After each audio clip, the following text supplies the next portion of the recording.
Today we are studying the useful and harmful microorganisms, lecture number 1, Science and Technology 2 मध्ये useful म्हणजे उपयोगी असणारे आणि हार्मफुल म्हणजे आपल्या ज्याच्यामुळं म्हणजे जे घातक आहेत दुसऱ्यांना मायक्रोऑर्गॅनिझम्स सूक्ष्मजीव हे खूप इंटरेस्टिंग चॅप्टर आहे युजफुल अँड हार्मफुल मायक्रोऑर्गॅनिझम बिकॉज मायक्रोऑर्गॅनिझम्स हे नेहमी हार्मफुलच नसतात युजफुल पण असतात बऱ्याच वेळेला आपल्याला असं वाटतं की सूक्ष्मजीव घातक असतात बऱ्याच वेळेला वाटतं आपल्याला की that microorganisms are dangerous to us पण तसं काही नाहीये many microorganisms are useful for us म्हणजे हे आता करोना व्हायरस वगैरे त्याच्यामुळे तुम्हाला वाटत असेल की हे घातकच असतात तसं नाही युजफुल पण आहेत there are various useful microorganisms there harmful also there. First of all, we will study the microorganisms कुठले आहेत. तर microorganisms चे 5 गट पडतात. Microorganisms म्हणजे the organisms which are not visible to our naked eyes because of their extremely smaller size. जे सजीव आपल्याला उघड्या डोळ्याने दिसत नाहीत. बंद डोळ्याने तर कोणाला दिसत नाही. जे सजीव आपल्याला उघड्या डोळ्याने दिसत नाहीत. Not visible to our naked eyes because of their extremely smaller size are called microorganisms, and microorganisms are of 5 types: algae, protozoa, virus, bacteria, fungi. असे गट आहेत. आता algae, आता युजफुल अँड हार्मफुल जर आपण कंपॅरिझन केलं तर algae useful for us harmful येतच आपल्याला because algae from some algae medicines are made काही algae औषध तयार केले जातात आता सध्या म्हणजे काही जिम्नॅशियम मध्ये जे बॉडी बिल्डर असतात ते algaeची औषधं घेतात काही काही म्हणजे स्टॅमिना वाढण्यासाठी टेस्टोस्टेरॉन वगैरे बूस्ट होतं त्याने हॉर्मोन बूस्ट होतं आपलं स्पोर्ट्समन वगैरे घेतात बघा आपण नाही घेत युजफुल algae युजफुल असतात हार्मफुल काय algae हे स्वतः तयार करतात algae make their own food they can make their own food they have the chlorophyll and therefore they can make their own food. Therefore these are not harmful कारण स्वतः करतात ना मग आपले हार्मफुल कसे असतील ते युजफुल असतील प्रोटोझोआ आता प्रोटोझोआ हे युजफुल नाही आहेत आपल्याला that are harmful for us protozoa म्हणजे असे सजीव की जे पहिल्यांदा पृथ्वीवर आले प्रोटो म्हणजे पहिल्यांदा झोआ म्हणजे अॅनिमल पहिल्यांदा पृथ्वीवर आले amoeba plasmodium paramecium entamoeba these are the organisms which are harmful because this causes the disease in us. आपल्यामध्ये रोग जंतू हे आहेत आपल्यामध्ये रोग पसरवतात हे रोग करतात हे आपल्याला they cause the disease to us.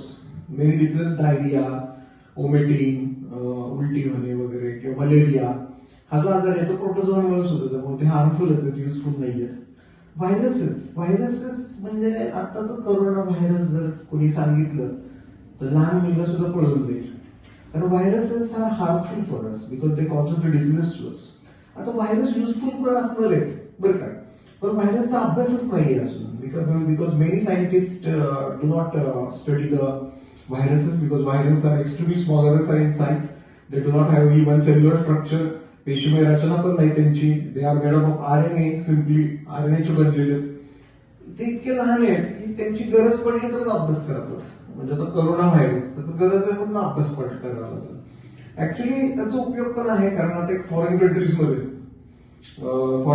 मध्ये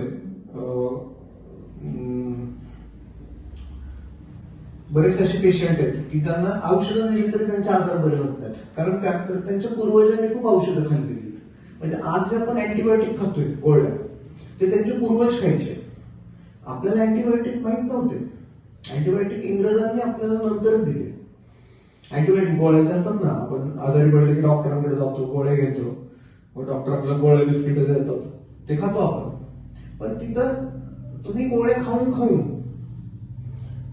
तुमची इम्युनिटी प्रतिकारशक्ती अतिशय कमी झालेली आहे त्यामुळे आता गोळ्यांचा पण परिणाम होत नाही तिथल्या लोकांवर आणि त्यामुळे तिथले काही आजार बरे करण्यासाठी बॅक्टेरियाचे व्हायरसेसला वापरले हे व्हायरसनी त्या बॅक्टेरियाला मारून टाकले काही असे पेशंट होते की ज्यांना बॅक्टेरियाचं इन्फेक्शन होतं आणि त्यांना व्हायरस सोडले आणि बॅक्टेरिया इन्फेक्शन केले त्यांचं त्यामुळे हे युजफुल नाहीत ते तसे पण समटाइम्स असतील पण म्हणजे काय असतील किंवा नसतील पण माहिती नाही स्टडी झाला बॅक्टेरिया हे युजफुल पण आहेत. बॅक्टेरियापासून अँटीबायोटिक्स तयार करतात. अँटीबायोटिक्स म्हणजे औषधं. आपण डॉक्टर गेल्यावर आपल्याला औषध देतात. सिपॉक्झाईन, अमॉक्झिसिलिन, पेनिसिलिन किंवा अँपिसिलिन, भरपूर आहेत अँटीबायोटिक्स, भरपूर अझिथ्रोमायसिन. हे बॅक्टेरियापासून तयार करतात आणि फंगायपासून पण तयार करतात. काही fungi, some bacteria useful for us, आणि हे हार्मफुल पण आहेत बिकॉज ते cause the disease in us, आपल्यामुळे रोग पसरवतो. त्यामुळे आपल्याला जे सूक्ष्मजीव हार्मफुल आहेत ते आपल्याला हे युजफुल आणि हार्मफुल आपल्याला बघायचे आहेत. तर फर्स्ट ऑफ ऑल आपण बॅक्टेरिया आणि फंगाय हे आपल्याला युजफुलच आहेत. तर त्यांचा आपण अभ्यास करू की how they are useful for अस. कारण प्रोटोजॉआ युजफुल नाहीयेत, आल्गे आहेत पण त्यांचं दिलेलं नाही आपल्याला. व्हायरसेस अजून काही माहित नाही. युजफुल मध्ये फक्त बॅक्टेरिया आणि फंगाय येतील, ते बघूया. मग हार्मफुल मध्ये सगळेच बघूया. हार्मफुल मध्ये जे हे येत आहेत ना ते बघू मग त्यांचे कसे. फर्स्ट ऑफ ऑल युजफुल आपण बघूया. तर फर्स्ट जो मायक्रो ऑर्गॅनिझम आहे त्याचं नाव आहे लॅक्टोबॅसिली. लॅक्टोबॅसिली एक बॅक्टेरिया आहे. बॅसिली नाव काय त्याचं, कारण तो रेक्टँग्युलर असतो शेपमध्ये. शेप त्याचं रेक्टँग्युलर आहे म्हणून त्याचं नाव बॅसिली आहे.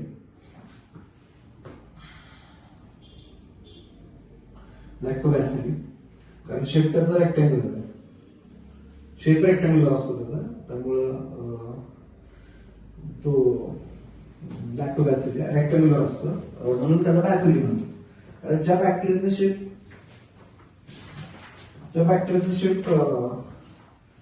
बॅसिली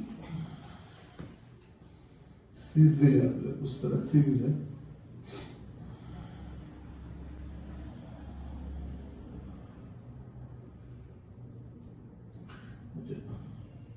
जे बॅक्टेरिया रेक्टँग्युलर असतात ना त्यांना बॅसिली म्हणतात.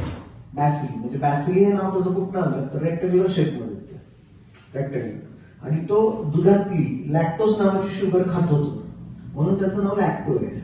लॅक्टोबॅसिली असं त्याचं आडनाव आहे. बॅक्टेरिया येतो, तो रेक्टँग्युलर असतो शेपमध्ये, असे दंडगोलाकृती असं असतो आकारामध्ये, दिसत नाही. कंपाऊंड मायक्रोस्कोप खाली दिसतो तो, मायक्रोस्कोप खाली. हे अनेरोबिक आहेत, दे do not require oxygen for respiration. Oxygen न मिळतं ते रेस्पिरेशन करतात. रेस्पिरेशन म्हणजे काय, ऑक्सिजन घेणे कार्बन डायऑक्साईड सोडणे हे रेस्पिरेशन नाहीये, श्वसन म्हणतो ना आपण. ते लहानपणी शिकवतात बाई, ऑक्सिजन घ्यायचं कार्बन डायऑक्साईड सोडायचं. ते श्वसन ऍक्च्युअली ते नाहीये. श्वसन म्हणजे काय, आपण खाल्लेलं जे अन्न असतं त्याच्यातून एनर्जी तयार करणं, त्याला श्वसन म्हणतात, त्याला रेस्पिरेशन म्हणतात. तुम्ही जे सांगताय ऑक्सिजन घ्यायचं कार्बन डायऑक्साईड सोडायचं त्याला ब्रिथिंग म्हणतात, ते वेगळे श्वासोच्छ्वास म्हणतात त्याला. हे रेस्पिरेशन म्हणजे creating the energy, releasing the energy from the assimilated food. आपण खाल्लेल्या अन्नातून एनर्जी करणे. तर हे अनेरोबिक आहे. हे अनेरोबिक बॅक्टेरिया येत आहे, ऑक्सिजन विरहित येत आहे, रेक्टँग्युलर असतात शेपमध्ये. ते काय करतात म्हणजे त्यांचं इंट्रोडक्शन दिलं, लॅक्टोबॅसिली बॅक्टेरिया येते, अनेरोबिक, ऑक्सिजन नाही लागत. आता पहिलं त्यांचं यूज म्हणजे काय, युजफुल बघा. ते prepare the yogurt from milk. ते दुधापासून दही करतात. तुम्ही जर दूध घेतलं, if you take the milk, तुम्ही जर दूध घेतलं आणि दुधामध्ये जर if you take the milk आणि दुधामध्ये जर जुने तुम्ही दही टाकलं, जुनं दही, ओल्ड योगर्ट, तर त्याच्यामध्ये लॅक्टोबॅसिली असतात. लॅक्टोबॅसिली काय विकत आणणार आहे का आपण? लॅक्टोबॅसिली कुठून आणणार तुम्ही? तर जुनं दही टाकायचं, जुन्या दह्यात असतात लॅक्टोबॅसिली. मग ओल्ड हे टाकायचं, जुनं दही टाकायचं थोडंसं, मग त्याच्यामध्ये लॅक्टोबॅसिली असतात. मग हे लॅक्टोबॅसिली गेले की दुधामध्ये, आता मिल्क कशाचं बनलेलं आहे तर लॅक्टोज नावाची शुगर, प्रोटीन्स,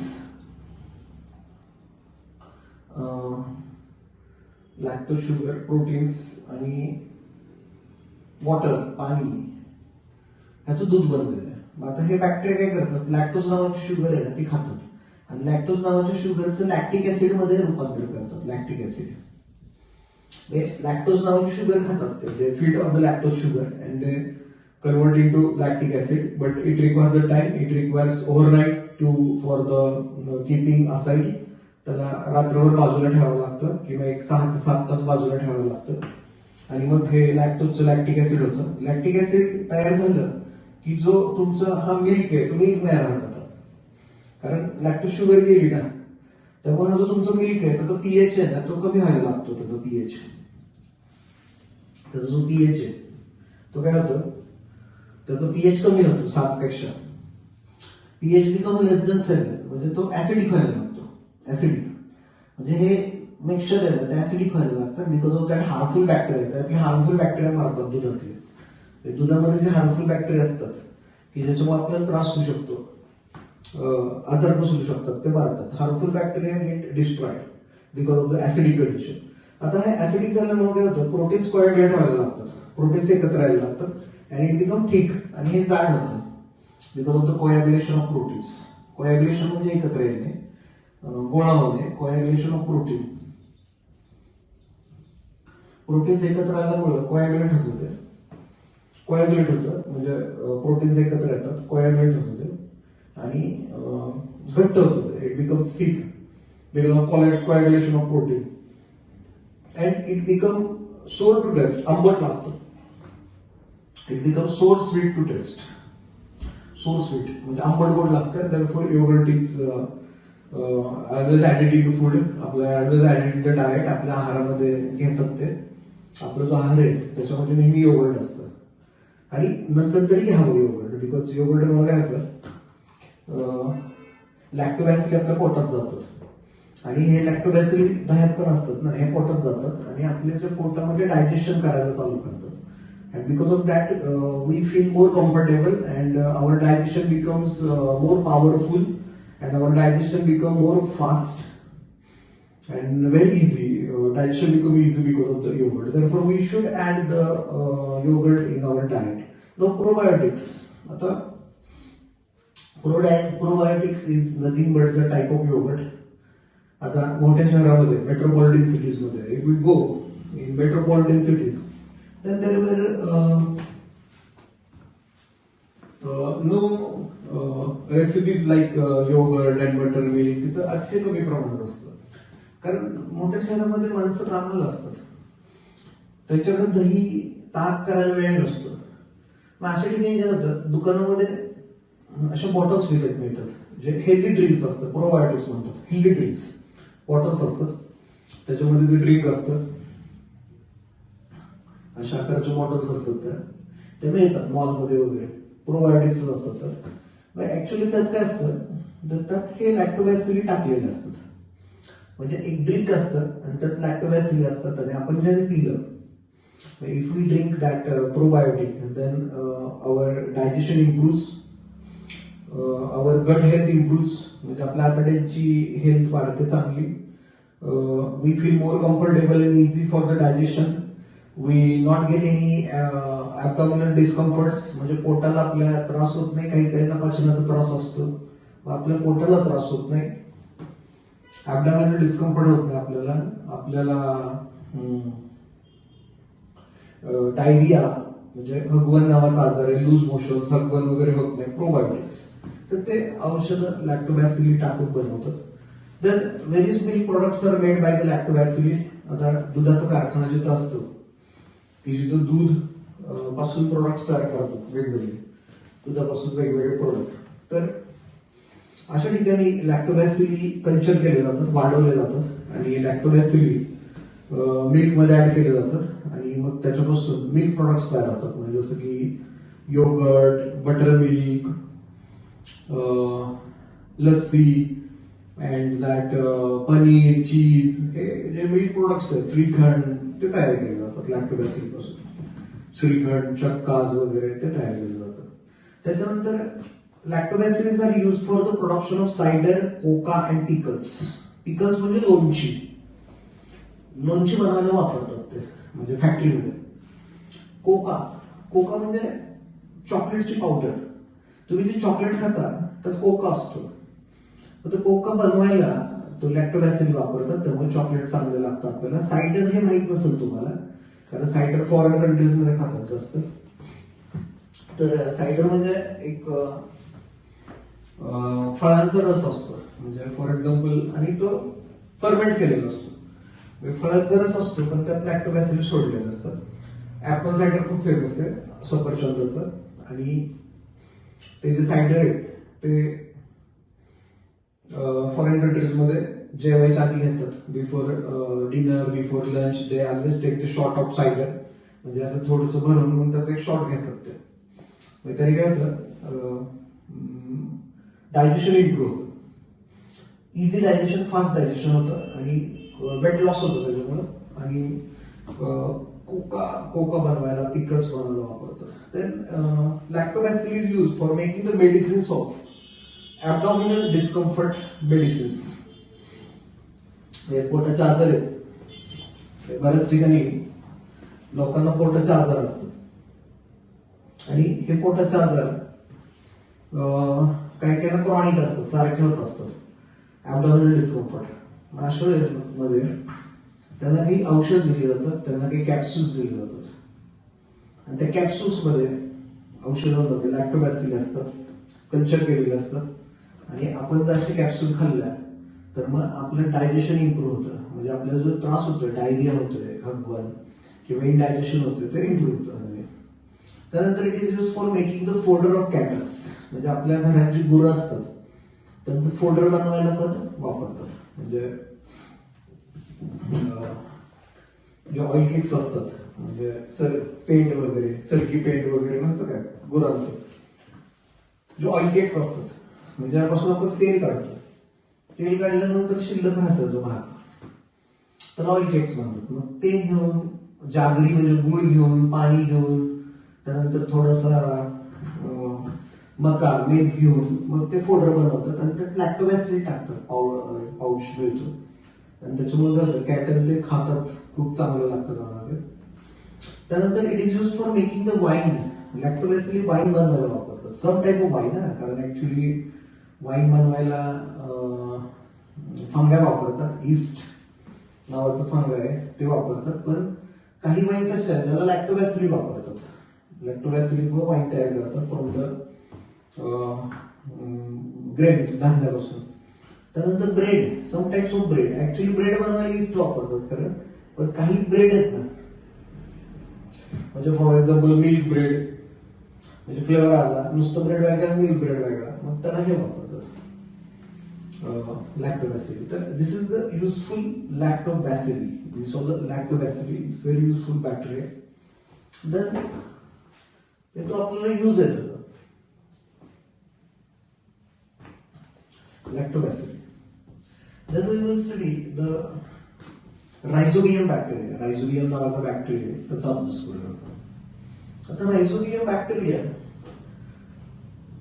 येतो, त्याचा काय उपयोग आहे तर Rhizobium bacteria live the symbiotic life. तो सिम्बायोटिक लाईफ जगत असतो. रायझोबियम बॅक्टेरिया ना तो सिम्बायोटिक लाईफ जगत असतो. दाखवतो तुम्हाला सिम्बायोटिक लाईफ म्हणजे काय ते. सिम्बायोटिक लाईफ म्हणजे मी तुला मदत करणार, तू मला मदत करायची. सिम्बायोटिक. आपण कसं काय पावभाजी वगैरे करायची असली, घरात बटाटा नसला की शेजारच्या मम्मी म्हणते जागे शेजारच्या काकूंकडनं बटाटा घेऊन ये. मग आपण आणतो, मम्मी पावभाजी करते, त्यातली थोडीशी भाजी त्यांना देते. ते बी खुश होतं आणि हे बी खुश, कारण ह्याला मंडईत नाही जावं लागलं तर मग ही खुश, आणि त्याला पावभाजी पोकट ती बी खुश. असं सिम्बायोटिक म्हणतात त्याला. तो म्हणजे साखर दो मी तुम्ही शिरा दूंगा, तसं सिम्बायोटिक लाईफ जगतात काही लोक. तर त्या टाईपमध्ये काही ज्या प्लांट्स आहेत, काही वनस्पती आहेत, दाखवतो तुम्हाला की त्या प्लांट्स असतात त्यांना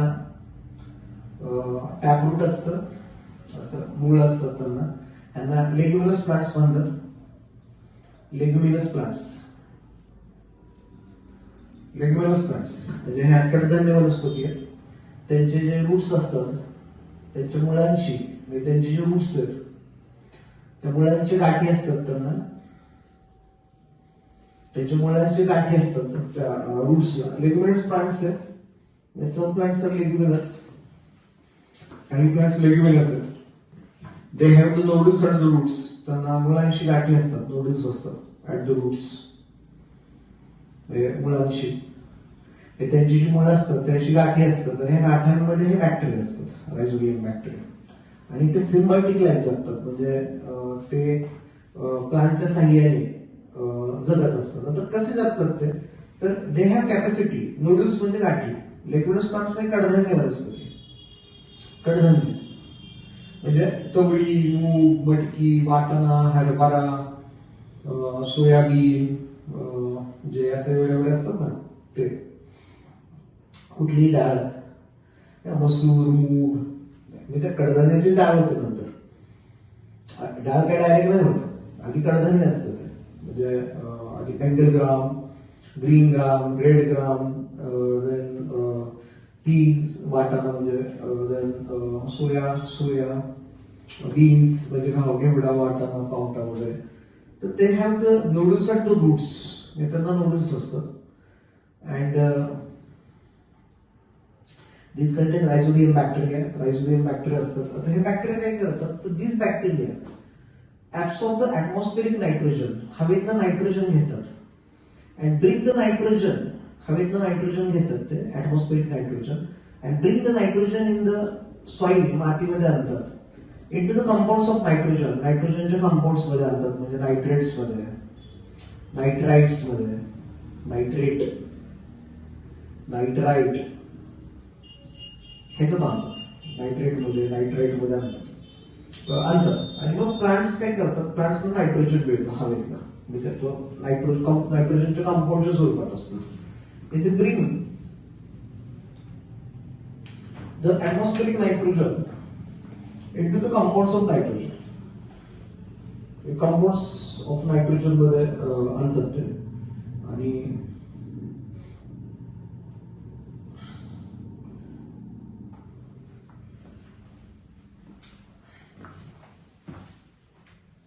they bring the atmospheric nitrogen. आता प्लांट्स कसं असतात माहिती का, plants need the nitrogen for the growth. वनस्पतीच्या वाढीसाठी nitrogen is very important for the growth, because all we are made of proteins. आपण सगळे प्रोटीनचे बनलेले, आपल्या ज्या पेशी असतात, आपल्या ज्या सेल्स असतात, लिव्हिंग थिंग सेल्सचे बनलेले, पेशी ह्या प्रोटीनचे बनलेले आहेत, आणि प्रोटीन हे नायट्रोजनचं बनलेले आहे. मग नायट्रोजन काय इथं हवेत, आज हवेत in the air there is 78% nitrogen. Why? Oxygen महत्वाचं आहे, तर ऑक्सिजन 21% आहे, आणि नायट्रोजन का जास्त आहे? बिकॉज द ॲटमॉस्फेरिक नायट्रोजन, हवेचं नायट्रोजन असतो, it comes into the soil, मातीत येतो, in the form of compounds of nitrogen. नायट्रोजनच्या कंपाऊंड्स मध्ये, नायट्रेट्स मध्ये, नायट्राइट्स मध्ये, sodium nitrate, potassium nitrate, calcium nitrate, magnesium nitrate, potassium nitrite, sodium nitrite, असं ते कंपाऊंड्स असतात. अमोनियाच्या स्वरूपात तो मातीत येतो. Plants absorb it from the soil, मातीतनं ते शोषून घेतात. अँड ते ग्रो, आणि त्या वाढतात नायट्रोजनमुळे. नायट्रोजनमुळे वाढ होते त्यांची. नायट्रोजन नसतं तर वाढ नाही झाली असती, आणि मग वनस्पती वाढतात. म्हणजे हे जे बॅक्टेरिया आहेत त्यांनी मदत केली प्लांटला टू फॉर द ग्रोथ, आणि त्यांची ग्रोथ होते, ते ग्रोथ करतात. आणि त्यांनी काय केलं, त्यांना नायट्रोजन दिलं, आणि दिला त्यांनी रायझोबियम बॅक्टेरिया प्लांट्सला. आणि घेतलं काय, तर हे जे प्लांट्स असतात तर त्या स्वतः तयार करतात. Their own food by using the sunlight, and at that time they need the carbohydrate. त्या पिष्टमय पदार्थ तयार करतात जे मुळांमध्ये असतात त्यांच्या, कार्बोहायड्रेट्स. ते कार्बोहायड्रेट्स घेतात, ते त्याच्यावर जगतात, ते कार्ब्स घेतात त्यांच्याकडनं. म्हणजे तू मुझे नायट्रोजन दो, मैं तुम्हें कार्ब्स दूंगा, प्लांट्स म्हणतात. तू मुझे नायट्रोजन दो, मैं तुम्हें कार्बोहायड्रेट दूंगा, असं ते होतं. म्हणजे प्लांट्सला नायट्रोजन मिळतं, तर फीड म्हणजे त्या उपजीविका करतात ऑन द लिग्युमिनस प्लांट्स, म्हणजे ज्या कडधान्य वनस्पतीवर वाढ करतात त्या, ते grow. Rhizobium bacteria grow on the leguminous plants.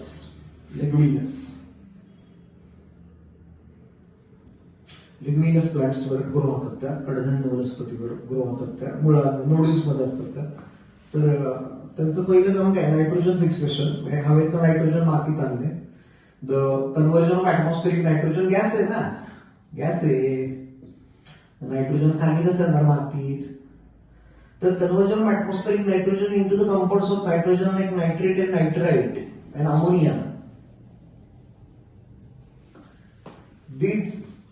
Help म्हणजे दिस बॅक्टेरिया हेल्प म्हणजे हे बॅक्टेरिया हेल्प करतात that is called nitrogen fixation.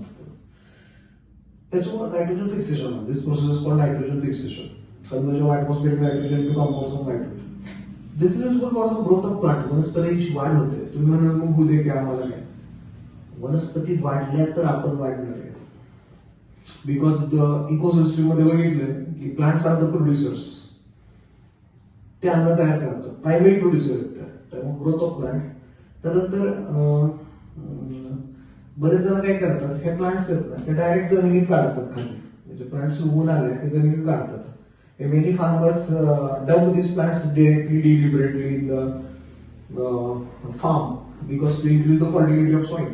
मातीची सुपीकता वाढवण्यासाठी हे डायरेक्टच ते डम्प करतात आणि they increase the fertility of soil. तर त्यासाठी ग्रोथ ऑफ प्लांटसाठी फर्टिलायझरसाठी खतं की त्याच्यामुळे त्यांना खताचा खर्च वाचतो. म्हणजे युरिया वगैरे जो टाकावा लागला असतो तो वाचतो. त्यानंतर आता नवीन काही सोल्युशन आलेले आहेत जे बियांना अशी पावडर चोळून लावतात. बिया लावताना पावडर असते किंवा तुमचे जे रोप असतात सिडलिंग्स म्हणजे रोप त्याची जी मुळं असतात त्याला ते एक सोल्युशन देतात खाली. म्हणजे सोल्युशन द्यायचं असतं, आपण ड्रेंचिंग करायचं असतं, त्याच्या मुळात सोल्युशन वाचायचं. मग ते रायझोबियमचं सोल्युशन असतं. म्हणजे असं बाटलीमध्येच रायझोबियम बॅक्टेरिया असतात, बाटलीमध्ये पावडरमध्ये किंवा लिक्विडमध्ये. मग ते टाकले की बिया चांगल्या उगवून येतात आणि प्लांट रोपं चांगली उगवून येतात. त्याला म्हणतात rhizobium इनोक्युलेशन. There are the solutions and powders used to grow the seeds and seedlings रोपांना लावतात that grow very fast and good in good condition. चांगले त्याला खतं मिळतात लहानपणीच. लहानपणी आई कशी नाचणीचं तूप असतं पिलाला मुद्दाम, मोठेपणी पाजतील, मोठेपणी मॅगी, लहानपणी नाचणी सत्व बोर्नव्हिटा सगळं चांगलं चांगलं आणि मोठेपणी पिझ्झा बर्गर मॅगी वाटरच सगळं. तसं यांचं नसतं. त्यांना रायझोबियम इन्कोल्युशन दिलं जातं, इनोक्युलेशन. तर हा झाला रायझोबियम बॅक्टेरिया. आता जो ईस्ट नावाची एक बुरशी आहे, फंगस आहे. एस्पेशली ईस्ट हा बुरशी नसून बुरशीचा गट आहे. फंगस म्हणजे बुरशी, बुरशीचे वेगवेगळे गट आहेत. ईस्ट, म्युकर, माउल्ड्स, मशरूम असे गट आहेत वेगवेगळे. त्याच्यात परत स्पेसिस असतात. मशरूम मध्ये वेगवेगळ्या स्पेसिस आहेत. रास्ता येणारा मशरूम, दगडा येणारा मशरूम, समुद्रात येणारा मशरूम असे वेगवेगळे टाइप्स आहेत. तर ईस्ट एक फंगस आहे, फंगसचा आणि क्वेश्चन फंग आहे. युनिसेल्युलर आहे, एक पेशीच असतं फक्त ते इस्पेशली. आणि ते असेक्शुअल रिप्रोडक्शन होतं त्याचं, त्यांची संख्या वाढत असते, प्रजनन होत असतं. त्यांच्यामध्ये मेल फिमेल पुरुष स्त्री असं काही नसतं, एकच पेशी असते. आणि त्याला असं जरा फुगवटा येतो, तोच वाढतो, परत त्याला फुगवटा येतो, परत तोच वाढतो, परत त्याला फुगवटा येतो, परत तोच वाढतो. आणि मग त्याला बडिंग म्हणतात. बडिंग असेक्शुअल रिप्रोडक्शन होतं. त्याच्या 1500 स्पेसिस आहेत, 1500 स्पेसिस आहेत त्याच्या, 1500 स्पेसिस त्याच्या,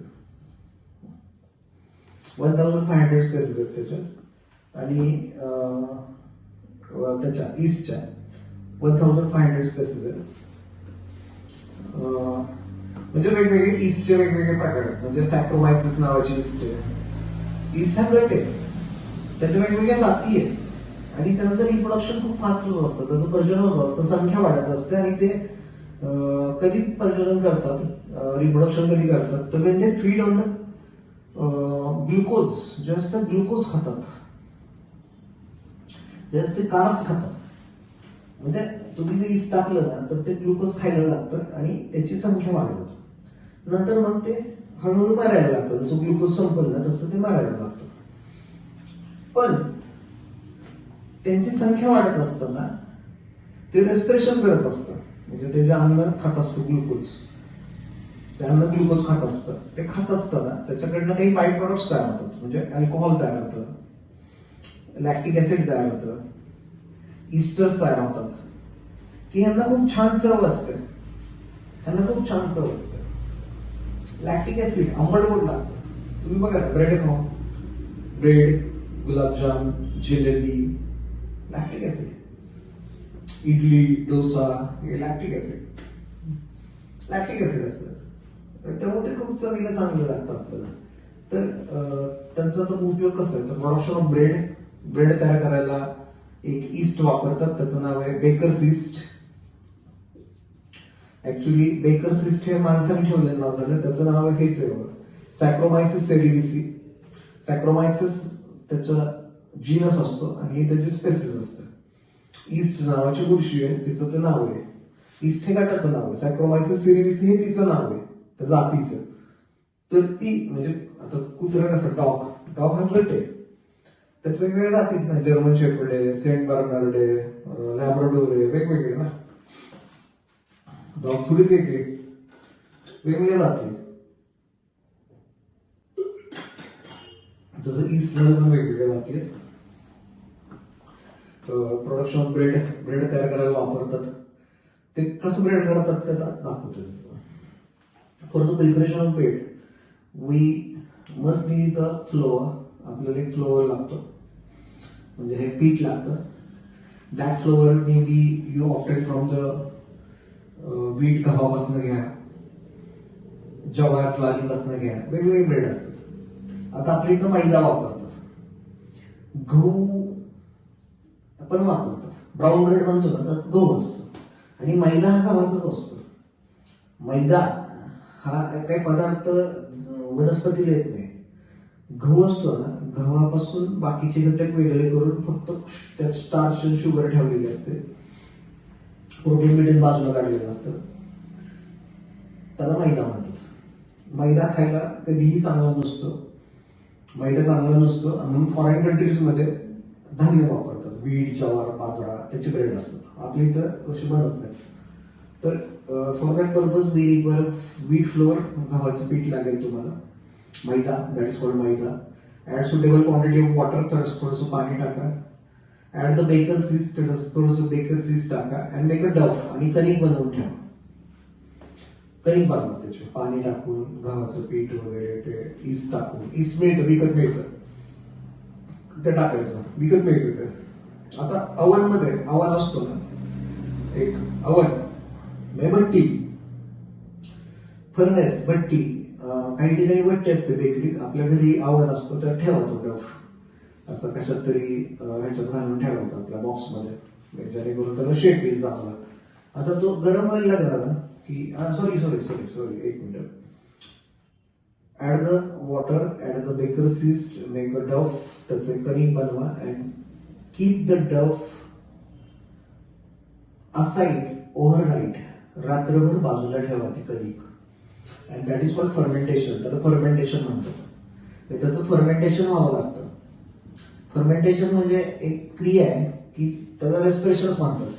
ज्यावेळेस ईस्ट त्यातलं ग्लुकोज खात असतं आणि त्यापासून एनर्जी तयार करत असतं. Because it need the energy for survive. जगण्यासाठी त्याला ऊर्जेची गरज आहे. जसं मला बोलायला, चालायला, पळायला, बसायला एनर्जी पाहिजे. आपल्याला एनर्जी लागते आणि त्यासाठी आपण अन्न घेतो.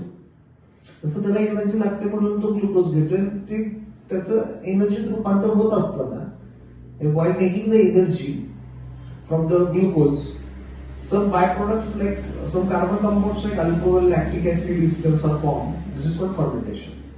The process in which some microorganisms, when feed on the carbon compounds, then they produce the other carbon compounds like alcohol, lactic acid, esters as a byproduct. This is called fermentation. त्याला fermentation म्हणतात. Fermentation एक process आहे की त्याला रात्रभर ठेवावं लागतं बाजूला. इडली डोसा बघा ना, when making idli dosa, jalebi, gulab jam, that we will have to keep it aside for overnight. रात्रभर ठेवा आणि मग ओव्हन मध्ये टाका. Now while heating, आता काय होतं, हे जे ईस्ट असतं ते yeast feed the glucose on the flour. त्यातलं पिठातलं ग्लुकोज खातं and it release the lactic acid in it. त्याच्यामध्ये लॅक्टिक ऍसिड येतं. Some type of alcohol it contains, तर थोडंसं अल्कोहोल पण येतं त्यामध्ये. आणि तुम्ही ह्याला गरम केलं की कार्बन डायऑक्साईड नावाचा गॅस पण त्याच्यात तयार झालेला असतो. म्हणजे ते जे इस्ट आहे ना ते कार्बन, आपण सुद्धा तसंच होतो ना, आपण ऑक्सिजन घेतल्यावर नाही का कार्बन डायऑक्साईड सोडतो ना रेस्पिरेशन मध्ये. मग फर्मेंटेशन रेस्पिरेशनच आहे, फक्त त्यात कम्प्लीट ऑक्सिडेशन होत नाही अन्नाचं. आपल्यात कसं कम्प्लीट ऑक्सिडेशन होतं, नुसतं कार्बन डायऑक्साईड होतं आपल्यात, तसं त्यांचं carbon dioxide plus other carbon compounds तयार होतं. आणि मग तुम्ही ह्याला गरम केलं की हा कार्बन डायऑक्साईड गॅस असतो तो बाहेर पडायला बघतो. Carbon dioxide try to escape from the dough and dough becomes spongy, आणि त्यामुळे ती जे डफ आहे ना कलिक ती स्पंजी होते and becomes light in weight because carbon dioxide try to escape, carbon dioxide उडत असतो. आणि म्हणून ब्रेडला छिद्र छिद्र असतात बघा. In this way bread is made. अशा प्रकारे ब्रेड बनवतात बेकरीमध्ये, घरी सुद्धा बनवू शकतो आपण. Yeast is also used for making the alcohol, especially अल्कोहोलचे वेगवेगळे प्रकार आहेत. अल्कोहोल मध्ये इथेनॉल येतं, जे दोन प्रकारासाठी वापरलं जातं. One ethanol, ethyl alcohol. One is for the fuel, इंधन म्हणून वापरतात त्याला, जसं पेट्रोल डिझेल केरोसिन सारखं फॅक्टरीमध्ये पेट्रोल डिझेल वापरायला नाही परवडत, पण इथेनॉल वापरतात. दुसरी गोष्ट, ethanol is use for making the drinks, म्हणजे ड्रिंक बनवायला वापरतात. काही लोक बघा ना, काम झालं रात्रीच्या वेळेस मग चालू होतं फिशच्या, तर ते ड्रिंक बनवायला वापरतात. एक अल्कोहोल इथेनॉल म्हणून एक ड्रिंक आहे, म्हणजे त्यासाठी वापरतात. फ्युल आणि ड्रिंक. दुसरे पण अल्कोहोल आहेत. मिथेनॉल आहे, मिथेनॉल पॉलिश बनवायला वापरतात लाकडाचं, पण इट इज पॉइझनस, विषारी येते, ते पिऊ नका, विषारी येते. मिथेनॉल, मिथिल अल्कोहोल जे पॉलिश बनवायला वापरतात लाकडाचं. प्रॉपेनॉल आहे, प्रॉपेनॉल काही दुसरे मेडिसिन्स वगैरे वापरायला किंवा सॅनिटायझर बनवायला वापरतात बघा प्रॉपेनॉल. तर असे अल्कोहोलचे वेगवेगळे टाइप्स आहेत, तर इस्टच वापरतात त्यासाठी. आता how the alcohol is made, alcohol कसं तयार करतात, तर अल्कोहोल कसं करतात बघा. For that purpose we require the molasses. आपल्याला मळी लागते, मोलॅसिस. मळी म्हणजे ऊस गाळून झाल्यानंतर त्यातनं मोलॅसिस येतं. मोलॅसिस म्हणजे मळी. ऊस गाळून झाला की त्यातनं मळी शिल्लक राहते, म्हणजे ऊसाचा काही रस असतो की ज्यातनं साखर तयार होऊ शकत नाही. थोड्यातनं साखर होते, त्यातनं नाही होऊ शकत, मोलॅसिस. मग ते मळी घ्यायची, कारण त्यात ग्लुकोज असतो भरपूर. मग त्या मळीमध्ये ईस्ट सोडतात, मळी घेऊन त्याच्यामध्ये ईस्ट सोडतात. मग ईस्ट काय करतात, त्यातलं ग्लुकोज खातात, मोलॅसिस म्हणजे मळीमधलं, आणि कार्बन डायऑक्साईड तर बाहेर येतोच त्यातनं, आणि आतमध्ये अल्कोहोल तयार होतं, इथेनॉल तयार होतं, C2H5OH, इथेनॉल म्हणतात त्याला. आणि त्यासाठी सॅक्रोमायसिस सेरिव्हिसी नावाची ईस्ट वापरतात. सॅक्रोमायसिस सेरिव्हिसी, तेच ब्रेड तयार करायला वापरतात, तीच अल्कोहोल तयार होतं मोलॅसिस मधून. आता समजा तुमच्याकडे मळी नसेल, काही देशांमध्ये साखर वगैरे नाही करत तयार, मग ते काय करतात, बार्ली वापरतात. बार्ली म्हणजे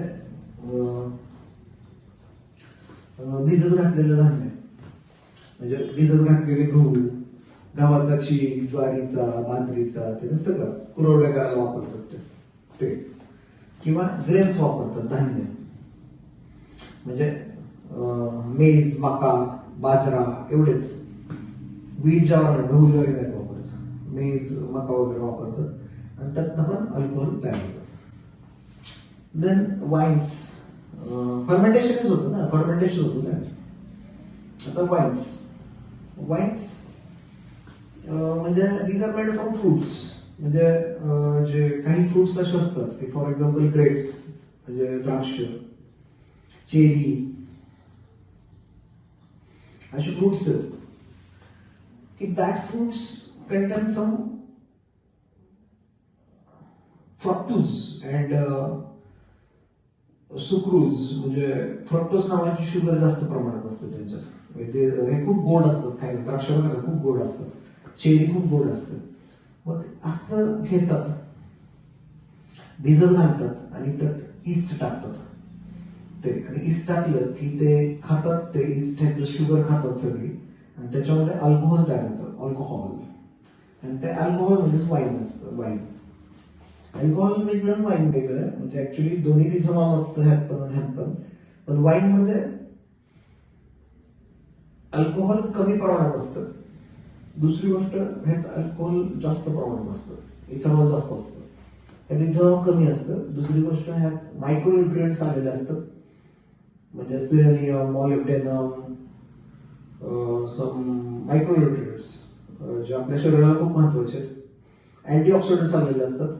अँटीऑक्सिडंट्स म्हणजे जे आपल्या पेशीमध्ये चांगले रिॲक्शन करतात, मेटाबॉलिझम वाढवतात आपलं. वाईन हेल्दी असते, पण कमी पिलं तर. लोक वाईन गच्चून पितात, मग ते अनहेल्दी झालं. वाईन हेल्दी असते, पण थोडंसं पिलं तर. आणि ते पिऊ नये आपण, म्हणजे त्याची सवय लागू शकते वाईनची. काही लोक, बिझनेसमॅन लोक वगैरे, ते घेतात ते हेल्दी ड्रिंक्स म्हणून. आपण घेतलं तर बाजार उठू शकतो आपला वाईन्स. त्याच्यानंतर काही ईस्ट आहेत, त्याचं नाव सांगतो. यारोविया लिपोलायटिका. यारोविया लिपोलायटिका. आता तुम्ही म्हणून असलं कसलं नाव आहे, तर ती एक वेगळी स्पेसिस आहे ईस्टची, यारोविया लिपोलायटिका. These are the yeast which are used to absorb the toxins from the palm oil. While making the palm oil, तुम्हाला माहित नसेल, जगात सगळ्यात जास्त ऑइल कुठलं बनवलं जातं ते पाम ऑइल आहे. पामची झाडं असतात ना, पामची, त्याच्या पानापासून वगैरे तेल बनवतात. आणि ते बनवताना काही टॉक्झिन, विष तयार होऊ शकतं. तेल बनवताना विष तयार होतं. मग हे तेल आपण खायला वापरतो ना, पाम ऑइल, पाम तेल नाही का म्हणत, खायला वापरतो ना. मग त्यावेळेस त्यातले टॉक्झिन, विष काढण्यासाठी हे टाकतात ईस्ट. मग ते त्यातले टॉक्झिन काढतात. किंवा काही इंडस्ट्रियल प्रोसेसमध्ये, काही फॅक्टरीजमध्ये अशा काही प्रोसेस असतात की ज्याच्यामध्ये जे सांडपाणी असतं त्यांचं फॅक्टरीमधलं, फॅक्टरीचं काम झालं, आता त्यांचं जे सांडपाणी आहे त्याच्यामध्ये हेवी मेटल्स असतात, लीड, आर्सेनिक. ह्याच्यामुळे आपला कॅन्सर होऊ शकतो, कारण ते जर पाण्यात आलं आपल्या तर. कारण ह्यांचं सांडपाणी शेवटी नदीलाच जातं ना. किंवा ह्यांच्यात मिनरल्स असतात, मिनरल ऑइल वगैरे जातं, मिनरल्स की जे घातक असू शकतात आपल्याला, पोलोनियम, थोरियम वगैरे. ते ऍब्सॉर्ब केले जातात ह्याच्यातनं. म्हणजे त्या सांडपाणी आहे ते एका टँकमध्ये साठवून त्यात हे टाकतात ईस्ट, मग ते ऑब्झर्व करतं. म्हणजे ह्याच्यामुळे काय होतं, पोल्युशन कंट्रोल होतं. जे प्रदूषण होतंय ह्याला बायो रिमेडिएशन म्हणतात. बायो रिमेडिएशन म्हणजे पोल्युशन कंट्रोल करायचा एक प्रकार आहे. हा, पोल्युशन कंट्रोल करणे. प्रदूषण आधी ते माहित नव्हतं लोकांना, आत्ता कळालं. आधी तसंच चालत होतं सगळं. त्यानंतर सॅक्रोमायसिस सेरेनिस नावाची एक ईस्ट आहे, that is added in that industrial sewage water, म्हणजे सांडपाणी असते इंडस्ट्रियल गटार. It absorb for the pollutants arsenic. Arsenic नावाचं हेवी मेटल तुम्हाला नाही म्हणलं, आर्सेनिक, तर ते ऍब्सॉर्ब करून घेतं. आणि आर्सेनिक खूप डेंजर आहे, कॅन्सर होऊ शकतो त्याने आपल्याला. त्याचं आपल्या फूड चेन मधनं गेलं, अन्नातनं, पाण्यातनं जाऊ शकतं ना. त्यानंतर अल्कॅनी बोरॅक्स नावाचे ईस्ट आहे, that is use to clean oil spills. I think alcanivorax हे बॅक्टेरिया असं होतं. Alcanivorax bacteria I think, दिलं नाही ते. बॅक्टेरिया दिले, बॅक्टेरिया हे ईस्ट आहेत दोन्ही. हे बॅक्टेरिया घेतलं म्हणजे बॅक्टेरियाचं यूज आहे बरं का. तर कसं काय होतं, कधी कधी ऑइल स्पिल होतं ना. ऑइल स्पिल माहित नसेल तुम्हाला, तर इन द सी, समुद्रामधनं when we carry the oil, म्हणजे ऑइल घेऊन येत असतात, ऑइलचे टँकर्स असतात आत शिपमध्ये, कारण ऑइल हे नदी येतं समुद्रात. At that time when there was the accident with the ship, जहाजाचा ऍक्सिडेंट झाला, तर दॅट ऑइल स्पिल्स, ते तेल सांडतं समुद्रामध्ये. आणि ते तेल लाखो टन असतं, लाखो ton oil. And that is very dangerous to aquatic animals, म्हणजे पाण्यातले जे सजीव आहेत त्यांना खूप डेंजर असतं त्याच्यामुळे. म्हणजे पाण्यातले सजीव मरू शकतात. त्याच्यानंतर प्रदूषणच आहे एक प्रकारचं ऑइल स्पिल झाल्यावर. तर ते अल्केनिओरेक्स बॅक्टेरिया काही सायंटिस्ट लोकांनी तयार केले. ऍक्च्युली ते सायंटिस्ट लोक होते इंडियाचेच, पण त्यांनी तयार केलं अमेरिकेत जाऊन, आणि त्यामुळे ते बॅक्टेरिया अमेरिकेतलेच असं म्हणतात. तर ते बॅक्टेरिया जर सोडले तर ते सगळे लिपिड्स खाऊन टाकतात, फॅट्स खाऊन टाकतात त्यातले, आणि ऑइल स्पिल क्लिअर करतात. ऑइल खातात त्या bacteria. That bacteria feeds on the oil and that clear the oil spill because it is the international issue. देशादेशामध्ये भांडणं होऊ शकतात. तुझं झालं ना, आमच्या इथे सांगितलं ना, आमचा राडाच झाला, मग नावामध्ये भांडणं होतं पाण्यावर, तसं होतं. अल्केनिओरेक्स बॅक्टेरिया हे महाग असतात, देत नाहीत आपल्याला विकत लोक, म्हणजे किंवा महाग ट्रीटमेंट ती थोडीशी आहे, पण कॉस्टली आहे. आता अजून जाऊया आपण पुढं की काही बॅक्टेरिया आणि फंगायचा युजफुल आपल्याला फॉर मेकिंग अँटीबायोटिक्स. आता तुम्हाला अँटीबायोटिक्स काय, तर अँटीबायोटिक्स म्हणजे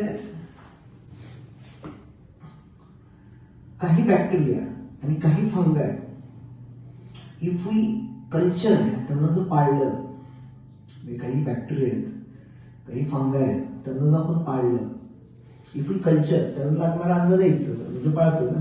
आता कुत्रं पाळायचं म्हणजे काय चाललं, स्पेशल करावं लागतं ते, तर खायला टाकलं कुत्रं पाळलं, तसं ह्यांना कल्चर केलं जातं आणि ते त्याच्यावर फिडिंग करतात, फर्मेंटेशन करतात, ओव्हरनाईट ते खातात, and because of that they release the energy तयार करतात ते, आणि त्यांना खातात. At that time some carbon compounds are produce, तिथे कसं अल्कोहोल, लॅक्टिक ऍसिड तयार होतं, तसे कार्बन कंपाऊंड्स तयार होतात की ते कार्बन कंपाऊंड्स इतके महत्वाचे ते यांना माहित नाहीये, हे आपोआप तयार होतं त्यांच्याकडे. ते इतके महत्वाचे आहेत की त्याच्यामुळे रोगाचे जंतू मरू शकतात. That are useful for destroying or preventing the growth of pathogens. म्हणजे रोगजंतूंना मारण्यासाठी किंवा रोगजंतूंची वाढ थांबवण्यासाठी त्याचा उपयोग होऊ शकतो. आता अँटीबायोटिक्स म्हणतात, जे डॉक्टर आपल्याला आजारी पडल्यावर प्रिस्क्राईब करतात. The carbon compounds obtained from some bacteria and fungi for destroying or preventing the growth of pathogens. Pathogens म्हणजे रोगजंतू. It's called antibiotic. त्याला antibiotic म्हणतात. आणि बरेचसे आजार आहेत, जसं की टीबी, ट्युबरक्युलोसिस, भयंकर आजार होता. तो अँटीबायोटिक्स मुळे आता बरा होतो. आधी बरा होत नव्हता. आता कसं करोना आहे, तसा टीबी होतं. टीबी होता ना, टीबीची साथ होती, प्लेगची साथ होती, कोरोनाची साथ आहे. लोक मरतात पटपट पटपट, काय कळत नाही. आता लोक कधी येणार आहे लस, कधी येणार आहे लस. लस वेगळं, औषध वेगळं. हे औषध आहे, लस नाही. लस वेगळं, वॅक्सिन वेगळं, हे औषध आहे. आणि that is use for the treatment of tuberculosis, some bacterial diseases like pneumonia, whooping cough, डांग्या खोकला, डिफ्थेरिया, असे काही आजार आहेत, घटसर्प वगैरे, त्याच्यावर उपयोग होतो. प्रोटोझोअल डिसीजेस काय काय, डायरिया, हगवण वगैरे, त्याच्यावर उपयोग होतो. प्रोटोझोआमुळे होतात ते. तर त्याला अँटीबायोटिक्स म्हणतात. अँटीबायोटिक व्याख्या येते परीक्षेला व्याख्या येते. The carbon compounds obtained from some bacteria and fungi that are useful in destroying or preventing the growth of pathogens, म्हणजे रोगजंतू, इज कॉल्ड अँटीबायोटिक. आणि अँटीबायोटिकचा शोध कोणी लावला, तर अलेक्झांडर फ्लेमिंग. हे परीक्षेत Alexander Fleming. Alexander Fleming was the microbiologist at St. Mary Hospital. एक Saint मॅरी हॉस्पिटल होतं, तिथं मायक्रोबायोलॉजिस्ट होते ते अलेक्झांडर फ्लेमिंग. 3 ऑक्टोबर 1928 ला, 3 ऑक्टोबर 1928 ला त्यांना एक शोध लागला. त्यांनी काय केलं होतं, तर दे कल्चर द स्टॅफिलोकोकाय अँड स्टॅफिलोकोकाय बॅक्टेरिया. त्यांनी बॅक्टेरिया काही पाळले होते, स्टॅफिलोकोकाय नाव आहे त्याचं, स्टॅफिलोकोकाय. आणि पेनिसिलिन फंगाय त्यांनी पाळलं होतं. पेनिसिलिन नावाचं एक फंगस आहे. पेनिसिलियम नाही हा, पेनिसिलिन. पेनिसिलिन नावाचं एक फंगस आहे आणि स्टॅफिलोकोकाय नावाचं एक बॅक्टेरिया आहे. त्याच्यामुळे रोग होतात माणसांना. स्टॅफिलोकोकामुळे रोग होतात. पेनिसिलिनमुळे रोग नाही होत. पेनिसिलिन फंगाय आणि ते दोन्ही पाळले होते एकत्र. He was cultured the varieties of penicillin and staphylococcus colonies. त्यांच्या कॉलनी असतात, म्हणजे कॉलनीत राहतात ते. कॉलनी आपण कसं माणूस कसं कॉलनीत राहतो, एकटा राहतो, वाघ एकटा राहतो, बिबट्या एकटा राहतो, डुकर कॉलनीत राहतात बघा, पिग्स. तर तसे कॉलनीत राहतात, कॉलनी असते त्यांची.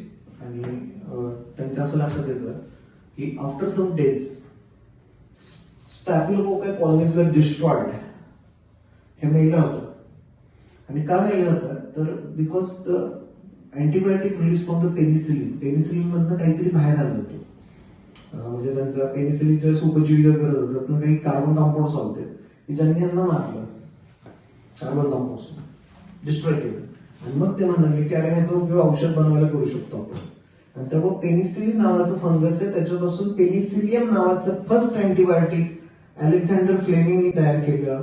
Penicillium was the first antibiotic made by the Alexander Fleming by using the penicillin fungus, and that were useful for the treatment of diseases of ear, nose, eyes, throat and skin.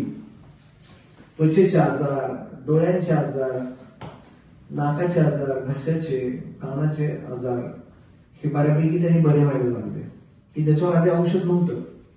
And therefore Alexander Fleming was the first to prepare the antibiotic. Antibiotic दोन प्रकारचं असतं.